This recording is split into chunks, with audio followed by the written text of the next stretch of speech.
Hello and thanks for joining me on Life in Surround.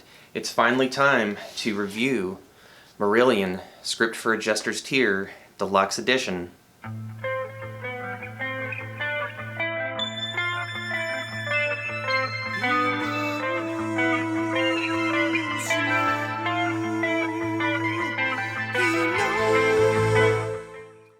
So I'm not going to do an unboxing because my buddy who does classic album reviews has already done that. Hey Barry. And I think Darren Locke probably did too. So just briefly, it comes with 4 CDs, a booklet with really great photographs, a lot of band history, album credits, remix credits, and a Blu-ray that is just absolutely packed, absolutely loaded with content. You not only get the album in 5.1, you get an entire live show from the Marquee remixed from the original master tapes. You get the Market Square Heroes EP remixed. You get promo videos. You get a documentary. It's just absolutely loaded. The only 5.1 content in the set is the album itself. Everything else has been remixed in stereo only. Now, as a part of getting familiar with the 5.1 mix over the last couple weeks and preparing for this review, I reached out to the remix engineers, Andy Bradfield and Avril McIntosh, because I began to read comments online from people saying they were canceling pre-orders and they were very upset about the 5.1 mix just being very conservative, very tame, and just uninteresting from a surround lover's perspective.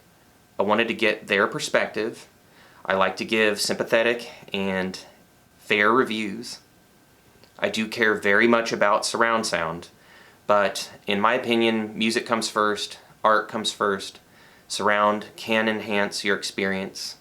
But I just wanted to get their perspective and to broaden my own as a part of doing this review, and I've had a very lengthy email discussion with them. And I'm going to present a lot of that to you later in this video. So this is going to be a longer than normal video, but I encourage you to stick with it, watch through to the end, because their emails include a lot of information about the making of this deluxe set, all the work that they had to go through, constraints, problems that they dealt with, reasons why you get what you get in 5.1 and you get everything else in stereo. So there's a lot of great content. I'm going to be reading excerpts from their emails, and hopefully it'll be fun and entertaining and informative. And if not, I'll never do this again.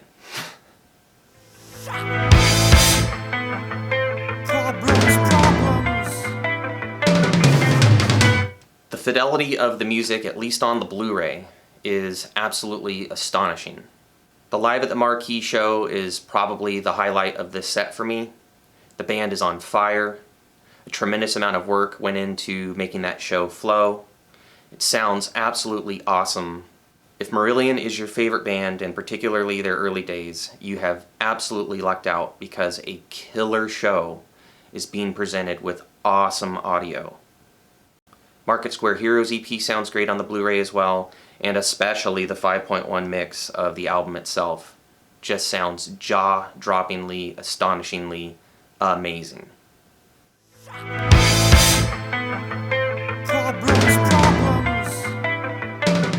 On April 6, 2020, Andy wrote, "It's always great to be able to talk to someone who truly cares about the records and surround mixes. I thought it might be useful to give a little insight into what Avril and I go through to make these records. Not just the surround mix, but the project as a whole. It was like mixing 3 albums at once, and also doing a surround mix of Script. I know one was technically an EP, but because of Grendel, it was 40 minutes of music. It just simply was not possible in the time and budget to do other parts in surround. Grendel was an enormous undertaking. It's possibly one of the longest, most complex multitracks I've ever seen. Plus we also had to mix the live version as well. We had a job to find all the parts. Then we realized it's actually made of 2 separate 2-inch multitrack tapes, made in different sessions, and these were mixed separately and then edited together as a stereo mix on tape. So when we came to do the mix, we replicated the edit that had been done to make it one long track. To put this Grendel in perspective, it's very long, so is 3 or 4 times longer than a regular song to mix. It also has lots of tracks, and as I already mentioned was on 2 reels of tape, requiring an edit in the middle. It was quite common in those days to put parts sharing tracks, so during the quest parts, where there are no drums, the tom channels had vocals, the guitar solo had a keyboard part, and so forth. When this record was made, a lot of these would be manually moved or adjusted on the console to balance each section, or the parts would have been split up to different faders, if there were enough channels, so they could be treated separately. It's unlikely that the guitar solo would be tracked the same way as the toms or keyboard. I spent an entire day figuring out what all the parts were, no track sheets, on 2 different multitracks, and splitting the parts out so that each element had its own channel, which makes mixing easier. We also did the edit in the middle, which must have originally been done on the printed mixes to make it a complete multitrack for mixing. We ended up with 128 channels of audio from what was, in effect, a 24-track recording. I mentioned lack of track sheets, and this is a problem we often encounter with these old tapes. Often the track sheets are lost, and I think we had 1 or 2 of the songs, but not the rest and certainly not Grendel. So we basically had to figure out what was on each track. That might sound easy, but when there are outtakes and unused elements it becomes very tricky to navigate. Not impossible, of course, but a time-consuming part of the process before you can actually get mixing. It's not all as organized as put up the faders. And when you do put up the faders, you have to pull in some semblance of processing and balance whilst checking what the original was doing. Not something you would normally do on a mix session. The main Script album was less problematic in terms of editing. By and large, they were self-contained, although I think the intro for Script was a separate recording, also requiring editing to match the original. We always did these edits with extremely fine precision to exactly match what it would have been. Pro Tools is extremely accurate for this as it goes down to the sample accuracy. Then we get to the live show. We initially got both recorded nights transferred as no one was sure what would work best. Mark Kelly rightly said, I think, the second night would probably be better. We agreed to do a quick rough of both shows, so we made a quick balance so you could hear what was going on in terms of performance. But not at all in depth, it was effectively a rough mix. We printed all 4 hours of it and sent it to the band to listen. They agreed that the second night was the one we should focus on. This appears as if it's one continuous show. It's not. Well, it was recorded continuously, but as it was recorded on tape, there was a lot of breaks to allow for reel changes. Analog tape being very fixed in how much you can get on each reel at any given speed, we had to edit it after we mixed it to make it like that. There was tons of banter from Fish to cover these reel changes, as they only had one 24-track tape machine.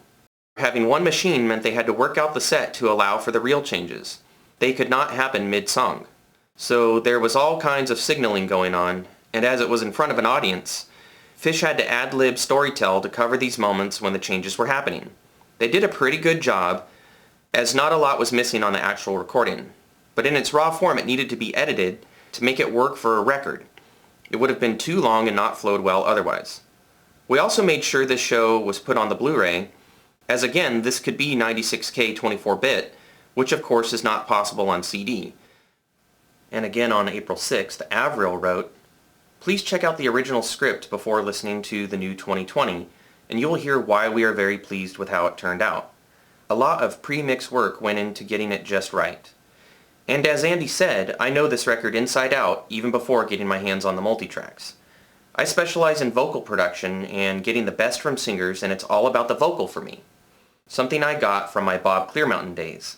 It really is all about the vocal for me, and there are so very many special lyrical moments on Script I wanted them to shine through. I did enjoy very much your What Makes a Surround Mix Great video this morning, but when you get the Deluxe in your hands I think you might be pleased with it. You'll have to wait for Fugazi, which is going to be another adventure with no track sheets and figuring out stuff from the start, but here we go!" And then on April 7th, Avril wrote, "A lot of care was taken with the stereo mastering, and we checked it at every step. Simon Francis is an amazing mastering engineer. Andy was one of the first mixers to go on about mixing and mastering loudness as far back as I can remember. Correct gain staging was something he would go on about all the time to his assistants. I think people should listen with their ears and stop running things through frequency spectrum analyzers. Just my take on it." Now, I agree that people do need to listen with their ears and to see if music sounds good. But I disagree that people shouldn't use things like spectrum analyzers. It does give very valuable information. Now, we can see that mastering was done very gently with the script for a Jester's Tier 5.1 mix, and I think that might be one reason why it sounds so marvelous. The stereo remix of the same song on CD isn't quite brick-walled, but it does look like a big blue splotch. And unfortunately, the stereo remix on the Blu-ray doesn't look much better. But it does sound better to my ears, so I think it may be benefiting from the higher resolution and definition that the Blu-ray offers.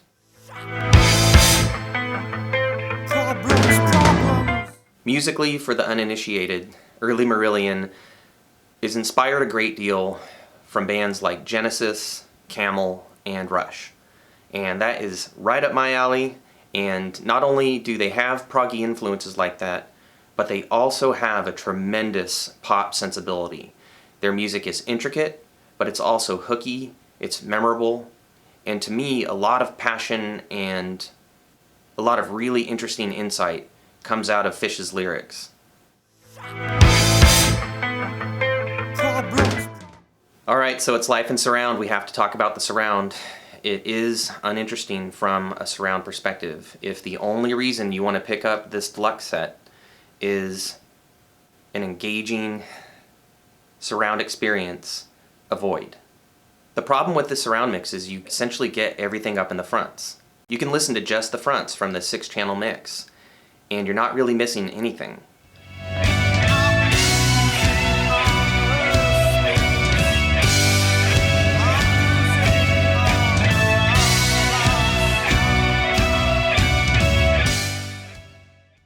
Now the center is used to great effect to enforce the vocal, bass synthesizer, and parts of the drum kit.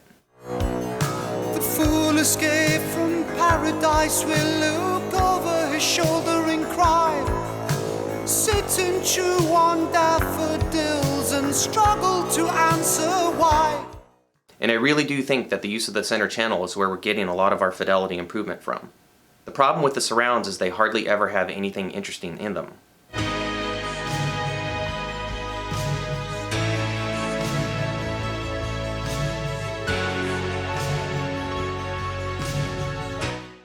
You'll get vocal echoes at times.